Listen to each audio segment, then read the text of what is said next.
بسم اللہ الرحمن الرحیم۔ السلام علیکم۔ دیکھتی آنکھوں سنتے کانوں کو عین الیقین چینل پہ خوش آمدید۔ میں امید کرتی ہوں کہ آپ سب ایمان کی اور صحت کی بہترین حالتوں میں ہوں گے۔ آج کی اس ویڈیو میں حضرت بلال حبشی رضی اللہ تعالیٰ عنہ کے مصائب کے بارے میں ہم تفصیلاً جانیں گے۔ ویڈیو کا اینڈ تک ضرور دیکھیے گا۔ ویڈیو پسند آئے تو لائک کرنا اور چینل کو سبسکرائب کرنا مت بھولیے گا۔ جزاک اللہ۔ حضرت بلال حبشی رضی اللہ تعالیٰ عنہ یہ ان 7 صادقین میں سے ہیں جو ابتدائی اسلام میں ہی مسلمان ہو گئے تھے۔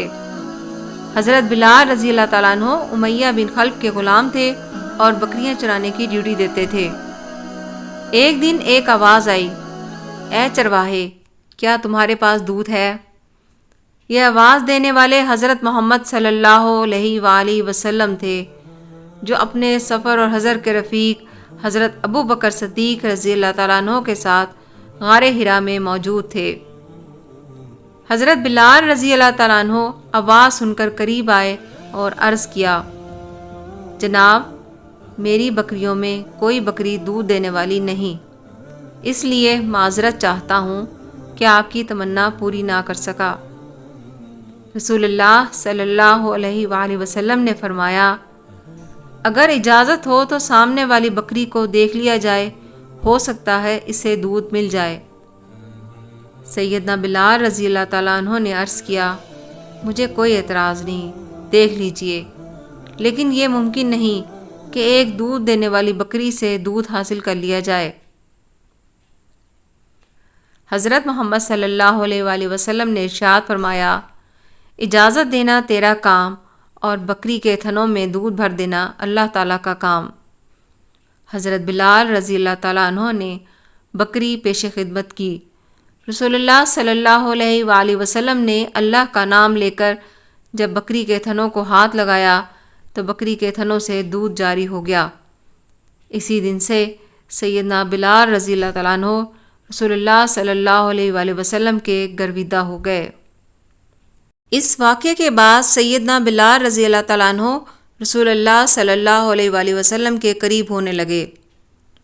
ایک دن رسول اللہ صلی اللہ علیہ وآلہ وسلم نے فرمایا، بلال، میں اللہ تعالیٰ کا رسول ہوں، اللہ ایک ہے، اس کا کوئی شریک نہیں، آپ کا کیا خیال ہے؟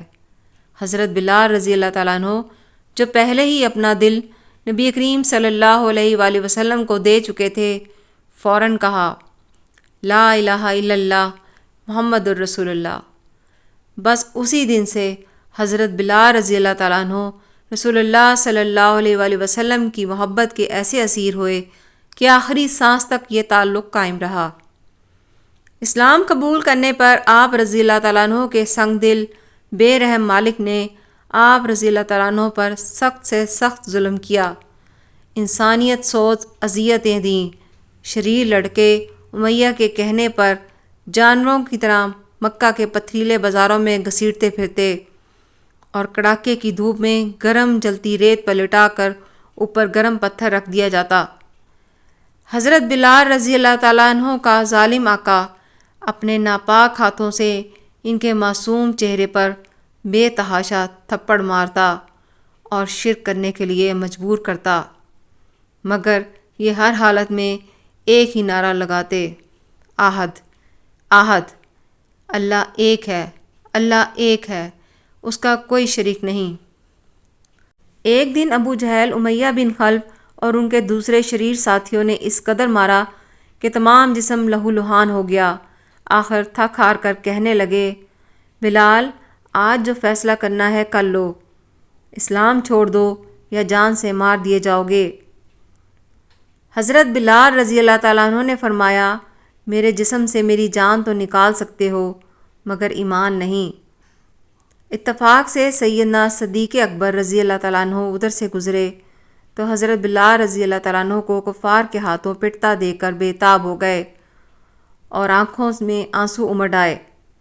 کفار سے مخاطب ہو کر فرمانے لگے، آخر اس مسکین پر کب تک ظلم کرتے رہو گے؟ واپسی پر حضرت بلال رضی اللہ تعالیٰ عنہ پر ہونے والے مظالم کا ذکر رحمت عالم صلی اللہ علیہ وآلہ وسلم سے کیا تو رحمت للعالمین صلی اللہ علیہ وآلہ وسلم کی آنکھیں حضرت بلال رضی اللہ تعالیٰ عنہ کے مصائب سن کر اشک بار ہو گئیں۔ ایک روز رسول اللہ صلی اللہ علیہ وآلہ وسلم نے دیکھا کہ حضرت بلال رضی اللہ تعالیٰ عنہ کو سخت تکالیف دی جا رہی ہیں، تو آپ صلی اللہ علیہ وآلہ وسلم نے حضرت ابو بکر صدیق رضی اللہ تعالیٰ عنہ سے فرمایا اگر کچھ روپے ہوتے تو بلال رضی اللہ تعالیٰ عنہ کو خرید لیا جاتا۔ حضرت صدیق اکبر رضی اللہ تعالیٰ عنہ نے حضرت عباس رضی اللہ تعالیٰ عنہ سے جا کر کہا مجھے بلال رضی اللہ تعالیٰ عنہ خرید دو۔ حضرت عباس رضی اللہ تعالیٰ عنہ نے خرید دیا۔ حضرت صدیق رضی اللہ تعالیٰ عنہ نے آپ رضی اللہ عنہ کو آزاد کرا دیا۔ ویڈیو پسند آئے تو لائک کرنا اور چینل کو سبسکرائب کرنا مت بھولیے گا۔ جزاک اللہ۔